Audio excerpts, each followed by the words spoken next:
زه په یو کوڅه تېرېدم ماسخوتن مونځ ټایم و کلي کې نو یو کور دا ګیس چې و هغه لیکو نو ناکاره بوی مو ډېر تیز شرار یې کولو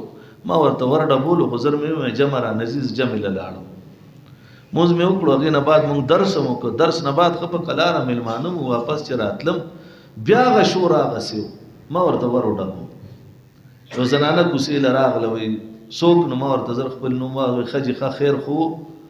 ما ورته ویل او خیر و مې دا ستاسو سوی ګیس لیک دی په دې لاره کې اسخام بویم دی او که چېرته چا نه چېرته څه تیلې میلې بل شو نو ټوله تباهي به وکړي ما ته وایي جی وایي لږې وګورئ زما سوچ نشته د هغې دومره سوچ دی وایي لږې وګورئ جي چې د میټر نه لاندې دا شور کوي او که باندې شور کوي نو ما چې وکتم جي میټر نه لاندې پیپ لیک دی وایي ښه جي بس دا د حکومت سوځي تاسو ځئ کور ته زمونږ نه سوځي هم خاندل ډېر هم جړل ډېر چې دا خو د حکومت نه سوځي بجلی بل هم که ما د بجلی غلا وکړه د حکومت نه ما د قام پیسې ټولې ووالې په یو فیډر باندې هغه ټول بوج پرېوځي بل غریب به بجلی هغه نه خرج کړي هغه غریب به ډوډۍ درک نه لګي هغه به بل ته جاړي بیا به ځان وجلي